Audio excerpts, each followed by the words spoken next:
Uma história para começar. Ela veio de longe, filha de uma família libanesa. Chegou ao Brasil acompanhada de um parente distante.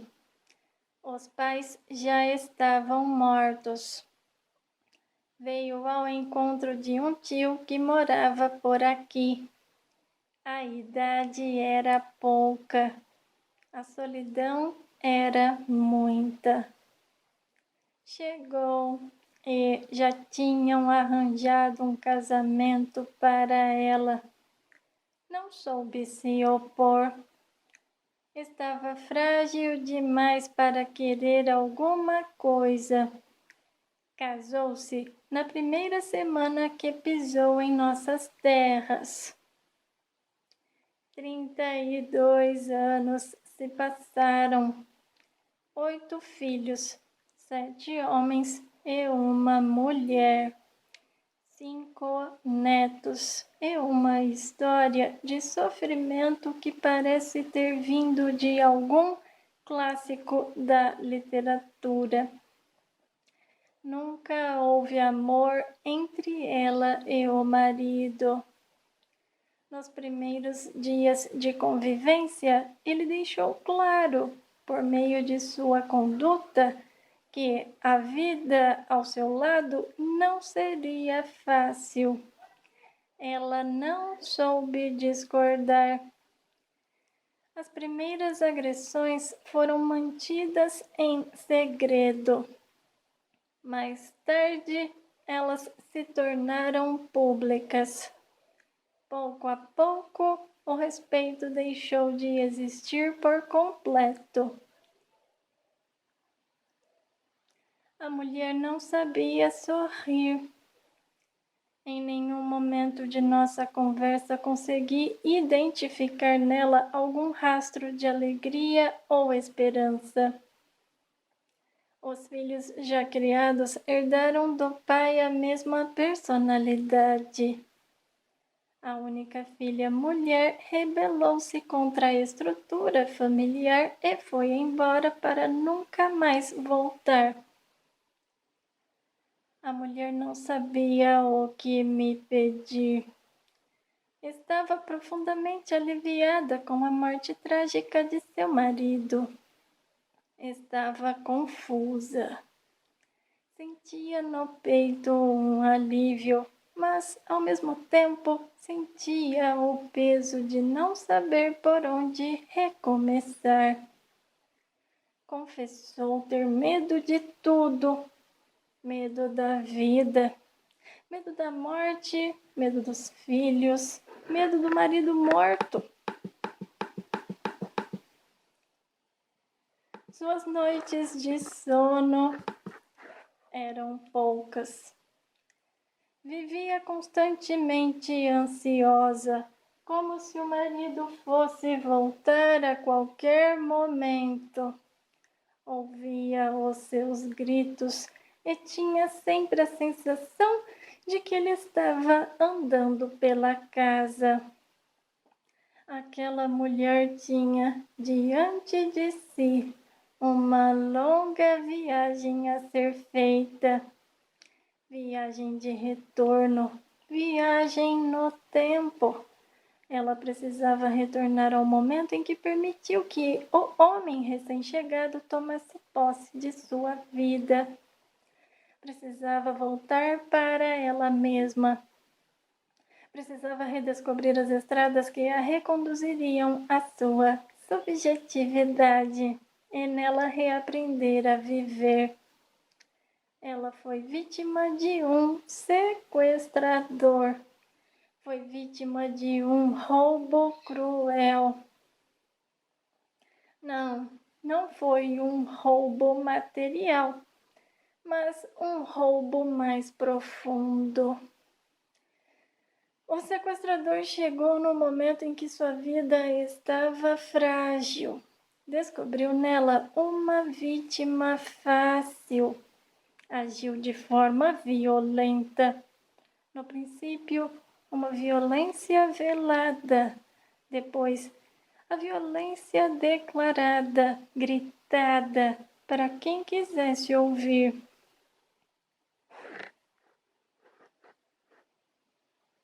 Sem muitas possibilidades na vida, a mulher submeteu-se ao tratamento cruel, assumiu a condição de vítima. Com o tempo, desaprendeu a ser livre. Mesmo agora, com as portas de seu cativeiro abertas e sem a ameaça de seu agressor, ela não sabia mais dar o passo em direção à liberdade que lhe cabia. A violência foi tão profunda que, mesmo com a morte do sequestrador, ele ainda mantinha sua vítima acorrentada. Este é um caso clássico de sequestro da subjetividade, esta espécie de roubo da alma, este absurdo que costuma morar ao nosso lado ou dentro de nós.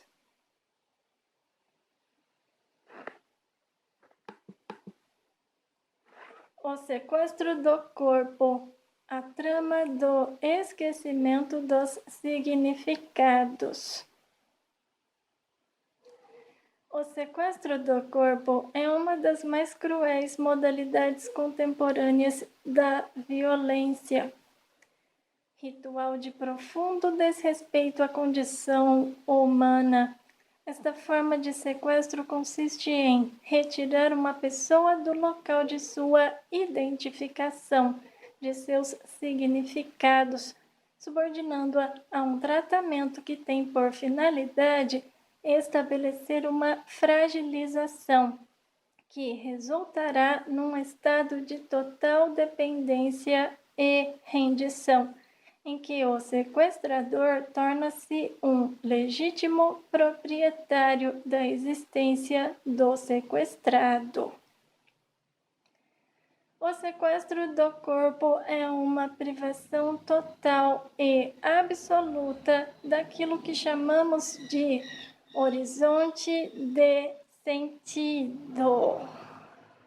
O nosso mundo, este particular, mas integrado ao grande mundo, este solidificado a partir de significados e significantes que constituem o nosso horizonte de sentido. Sentido é tudo aquilo que atribui coerência, liga, orienta e estrutura. É a partir deste horizonte de sentido que pensamos, agimos, amamos, desejamos, vivemos. Somos e estamos estruturados a partir de realidades que significam, isto é, realidades que nos revelam e que condensam um poder de nos fazer avançar os territórios da existência, de irmos além. Estes significados assumem os mais diversos formatos em nossa condição humana.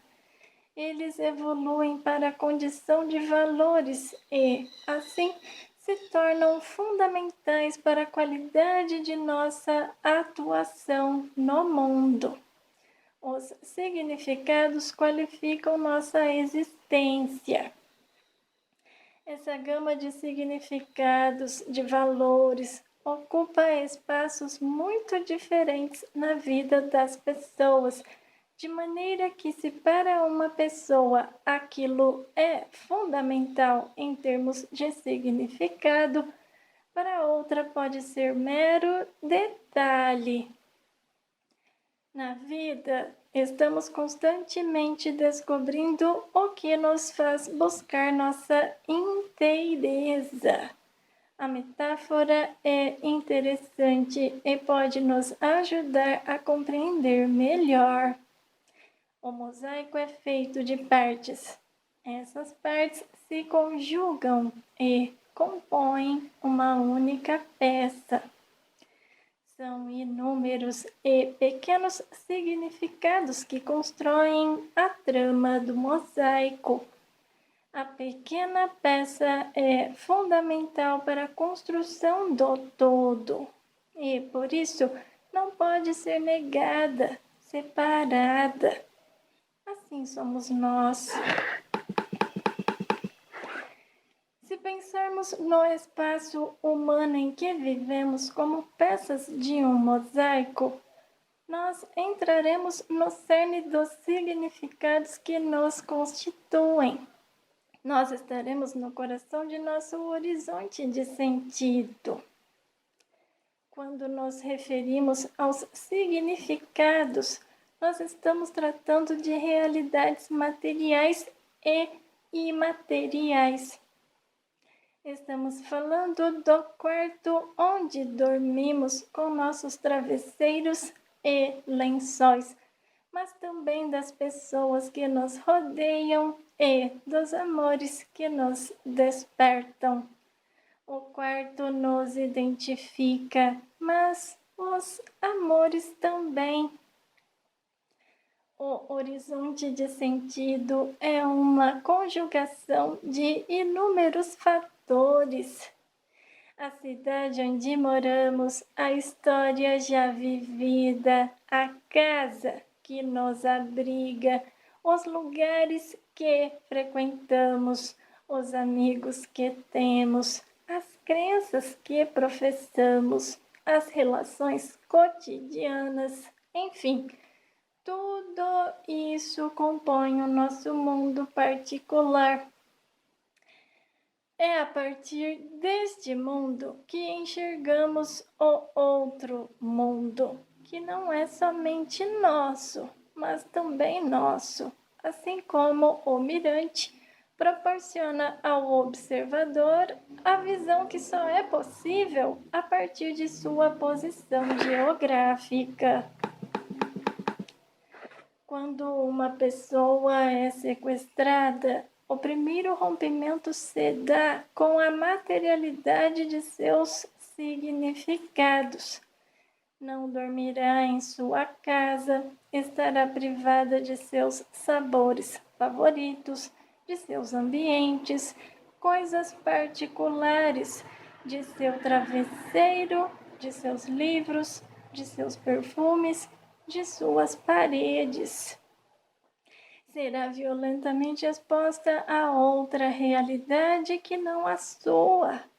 O corpo sofrerá a violência de não poder ir e vir. Terá que obedecer às ordens do recém-chegado, daquele que até então não pertencia ao seu mundo. Uma pessoa estranha que definitivamente não fazia parte de seus significados, mas que agora lhe acorrenta o corpo e o faz experimentar uma privação para a qual não estava preparado. O sequestrador inicia no sequestrado um processo de privações extremamente doloroso. Ao ser afastado dos locais de sua identificação e passando a viver num ambiente estranho, inóspito e distante de tudo que o realiza, o sequestrado mergulha num profundo estado de solidão.